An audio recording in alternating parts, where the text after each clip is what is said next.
Pergunta que você me falou, né? Comprei o carro elétrico e agora? O que eu faço? Como que é? Bruno, eu volto. A pergunta, ela tinha que ser feita de uma forma diferente. Estou pensando em comprar um carro elétrico ou um carro híbrido. E agora? Porque quando você já comprou o carro elétrico sem saber de alguns detalhes, que não são pequenos detalhes, eles fazem total diferença. Vamos dizer que você mudou, né? Você botou a carroça na frente dos bois. Então a gente fala assim, acho, uma das coisas que deveria ser perguntado para um cliente que entra numa loja de carros elétricos, híbridos, deveria ser uma pergunta simples. Você mora em casa ou você mora em apartamento? Porque são jornadas totalmente distintas, são universos diferentes, né? Eu moro numa casa e eu tenho um carro híbrido. Então, para mim, o processo foi muito mais simples. Eu peguei, chamei uma empresa habilitada, que no momento que eu fiz a compra do carro, foi lá, instalou a minha estação WEG, né? Colocou tudo dentro das normas. A gente ainda não se conhecia na época. Então, foi muito simples. Eu costumo dizer assim, que eu estou dentro do universo perfeito, né? Na minha casa, eu tenho uma geração fotovoltaica, uma geração solar e uma estação de recarga. Eu vinha de um universo que eu tinha um carro a diesel. Então você não paga nada.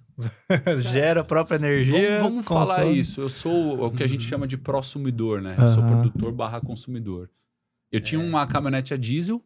Eu tinha um gasto aí de uns R$2.000, R$2.500 mais ou menos de diesel. Cara, eu não carrego carga. Eu não tenho sítio. Eu não tenho fazenda. Não estava fazendo sentido aquilo que estava acontecendo. E era um momento que a gente tinha... foi pandemia ali. O diesel era um combustível mais barato no posto de gasolina, o que justificava aquela conta de seguro mais caro, manutenção mais cara e custo de aquisição mais caro, tá?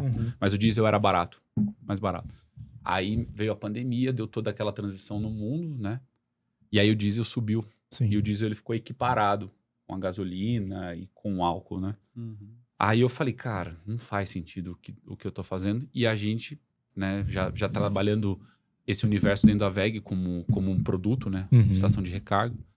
Foi o momento que eu olhei e falei, cara, acho que eu preciso mudar aqui a minha realidade. E aí, na época, eu tô falando de coisas que devem fazer aí uns 2 anos. Mas entendo que para esse mundo, 2 anos é um abismo, sabe? É um abismo de tempo, mas assim, você né? vê a importância da pessoa entender a sua própria rotina. Porque ele falou, eu não tenho sítio, eu não carrego carga. E aí, eu escuto muito de pessoas falando assim, mas se eu quiser ir pro Chile de carro, eu não vou conseguir. Mas quantas vezes, quantas vezes alguém aqui já foi pro Chile de carro? Se for, não diga. Por favor. Mas alguém que já foi pro Chile de carro, poxa, qual é a necessidade de usar isso como uma desculpa? Você aluga, a economia que você fez com o diesel, com a gasolina, paga tranquilamente uma caminhonete para você ir pro Chile, aproveitar na neve e depois voltar. Então, você acaba criando problemas que, na verdade, são desculpas pro seu dia a dia que nem existe para você, entendeu? Então, você olha o problema do terceiro, replica para ti e diz, não quero carro elétrico. Fica se apegando na exceção, né? A exceção virando regra, assim, exatamente. Tipo, não fazia sentido. Mas até, assim, hoje em dia, até puxando para o outro lado, hoje em dia é muito difícil encontrar o posto para recarregar o carro? Ou já tá num nível que dá para viajar, por exemplo, vou viajar ao Brasil, não sei outro país, né? Mas dá para viajar o Brasil sem se preocupar tanto com essa questão? Sim, na verdade vem aumentando com o tempo, claro, conforme as vendas dos veículos elas vêm dobrando a cada ano, então acaba também aumentando o número de eletropostos. E até uma rota que a WEG está, é a maior rota de eletropostos do Brasil. Então, é uma parceria com a Volvo. E ela tá vindo desde o Rio Grande do Sul até o norte do país. Caraca. Então, é justamente para que o consumidor final ele consiga traçar uma rota. Eu quero ir para o Rio de Janeiro. Eu vou ter eletropostos para chegar até lá? Vai. Porque a distância ali, considerando uma média de 300 quilômetros de autonomia, uma média baixa, claro, com segurança, você consegue chegar até o próximo eletroposto. Que massa. A diferença quando a gente fala de um veículo elétrico é justamente o fato de que você vai ter que se programar um pouco mais, é claro, porque é algo novo, uma tecnologia nova. Então, tá no início, como todo início, provavelmente, quando o veículo a combustão começou, também não tinha posto de combustível, né? A pessoa tinha que levar lá o álcool, enfim, o que era naquela época, num galãozinho para abastecer. E a mesma forma atualmente. Então, o pessoal baixa aplicativo como PlugShare, traça a autonomia ali, diz para onde quer ir, coloca que vai para naqueles eletropostos e segue com as paradas normalmente. 20, 30 minutos, um posto de carregamento rápido, você já está apto para seguir viagem. Nossa, então, que massa. Tempo de ir no banheiro, tomar um café, tá tudo certo, pode seguir. E aí, voltando na questão que você levantou de diferença de casa e apartamento, né? Você falou que para casa precisa de uma empresa especializada para instalar. Como que funciona com os apartamentos? Aí, aonde eu falei que o buraco é mais embaixo. Aí, Diegão, você que já tá... eu costumo falar, que o trabalho que esses caras fazem aqui é um trabalho difícil. Por quê? Reunião de condomínio.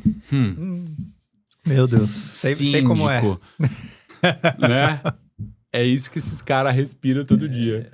Fala aí, Diegão, qual que é a complexidade? Eu moro em casa já. Eu brinco que eu sou a síndica lá em casa e meu marido não tem voto. Então, assim, eu falei, deu. Esse é o nosso desafio, né? Eu até brinco. Hoje estreitou bem minha relação com inúmeros síndicos aí, né? E, cara, se esses caras não for pro céu, ninguém mais vai, cara. Vou falar pra você.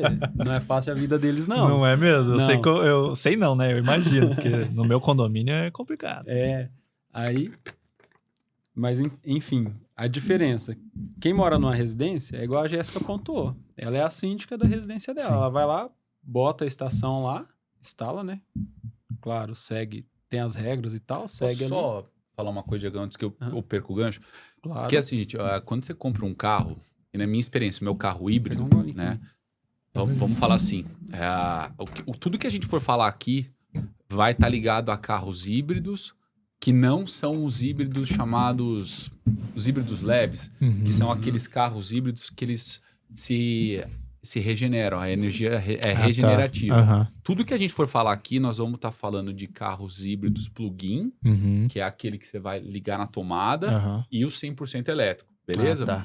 Então, quando eu comprei lá o meu híbrido plug-in, nele veio uma estaçãozinha portátil, que a gente chama. Então, vamos dizer assim, eu moro em casa, né? Qual que era o meu cuidado? Eu precisava ter um ponto de tomada, como a gente tem em casa, 20 amperes, 220 volts, beleza? Eu cheguei lá, eu não tinha atenção aqui no Paraná, nas nossas casas é o 110, aí por isso que você precisa de um profissional, porque ele teve que puxar uma fiação para chegar a um 220 lá naquele ponto de tomada.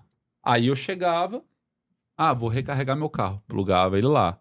Então vamos dizer assim, eu já tava na mão e não ia ficar. Sim. Entendeu? Então, por isso que eu só puxei pra falar disso assim, ó. Mas tá vendo como você, que era um profissional da área, você já entende. Pra você não é problema nenhum puxar mais um fio ali, colocar uma tomada de 220, tudo certo. E tudo isso eu faço porque eu moro em casa. Isso, em casa. Mas mesmo a pessoa que mora em casa, ela precisa procurar um profissional habilitado, treinado, que tenha o conhecimento pra facilitar essa jornada. Então, ou seja, eu moro em casa, mas eu vou precisar fazer isso.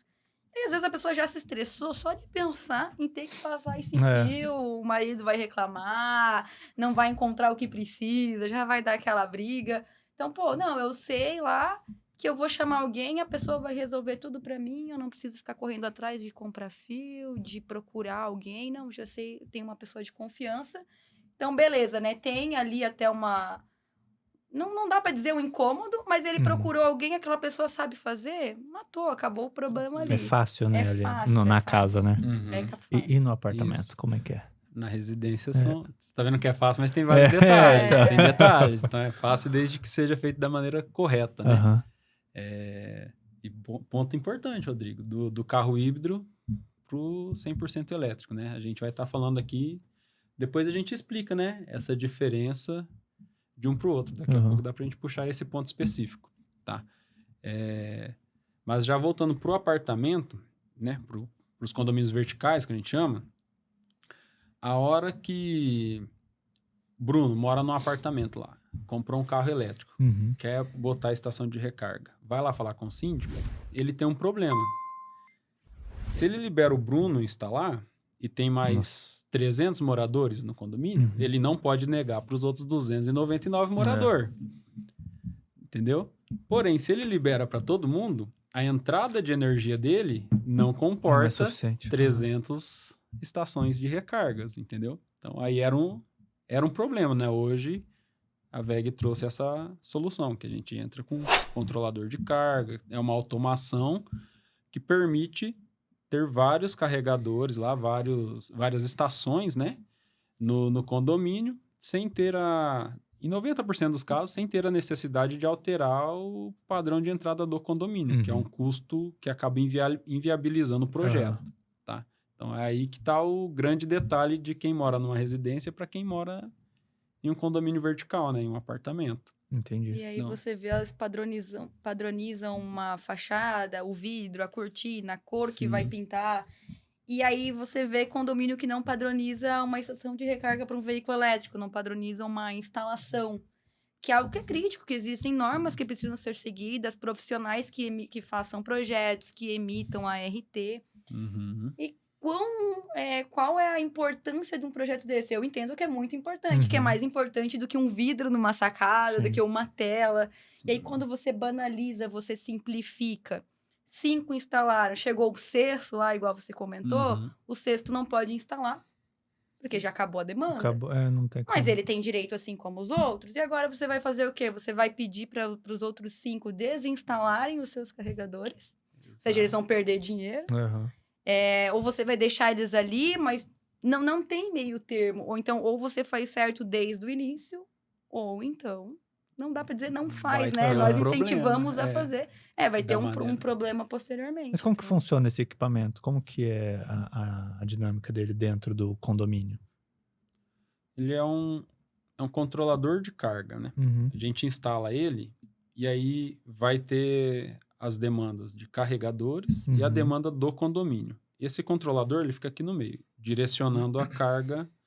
A carga que a gente chama é a quantidade de energia que tem disponível no momento, tá? De uma forma simplificada aqui.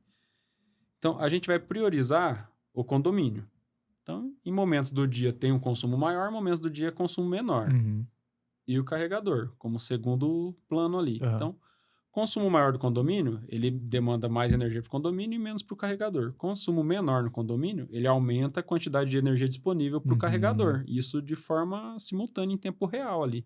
Tipo, entendeu? Por exemplo, de madrugada ele focaria no carregador elétrico e no... ele não deixa o disjuntor cair, eu sempre brinco. Então, assim, todo mundo conectou ao mesmo tempo, ele não vai acabar a luz lá da tua casa, parar o elevador. Ele lê as cargas em tempo real e né, lê lá. Opa, agora eu consigo carregar mais veículos numa potência maior. Isso. Agora não dá, porque ligou o ar-condicionado da área de festa... Todos os elevadores estão funcionando, aumentou aqui, ele reduz aqui de forma automática. Puxando um gancho, Bruno, você sabe por que um disjuntor cai? Boa. Bom, cara, na minha foi por causa da fiação que não dava conta da eletricidade. Que legal isso. Olha só, o disjuntor cai. Agora ficou feliz. Né?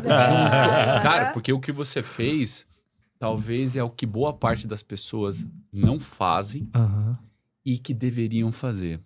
Quando o disjuntor cai, significa que ele atuou. Ele entrou uma corrente nele maior do que aquilo que ele está projetado para suportar. Disjuntor protege a instalação. Ele está quase pegando fogo, na verdade, né? Cara, é para isso que o disjuntor cai. Aí quando você pega, você mora num apartamento, às vezes você tem chuveiro elétrico, micro-ondas, clássico, né? Dos disjuntores cair, né? Aí cai o disjuntor quando você liga o micro-ondas. Aí cai o disjuntor. Daí a patroa fala, lá. Né? Aí a gente chama lá o Zé, o Tião lá da eletricidade. Aí ele fala, vamos aumentar aqui a corrente desse disjuntor. Então era um disjuntor de 20, ele vai lá e põe um de 32. Põe lá o disjuntor de 32. Lá. Agora não caiu mais. Bom. Cara, perigosíssimo. Agora pega fogo, né? Agora não cai mais, agora pega fogo. Agora pega fogo, porque é o que você falou. Cabos. Assim, tem que ser feita uma análise por um profissional habilitado. Porque, cara, se ele caiu ali, é porque ele cumpriu o disjuntor que cai muito. Não é porque o disjuntor é ruim. É porque tem alguma coisa errada. Entendeu? Então, isso aqui que a gente tá falando, que o Diego tá falando, dentro de um prédio, cara, é coisa muito séria. É coisa muito séria. Entendeu? Por isso que tem que ter profissional habilitado. Se você for pegar hoje aqui em Londrina, nós estamos falando aí de uma das cidades mais verticalizadas do Brasil, certo? Nós estamos falando de projetos aqui. Vamos falar Gleba Palhano, tá? De 20 anos para cá. Cara, 20 anos atrás, não se falava no que a gente está vendo hoje. É uma realidade. Então, tem um grande número de prédios aqui que não foram projetados, preparados para o que está acontecendo agora. Entendeu? Então é um desafio muito grande. Uma das coisas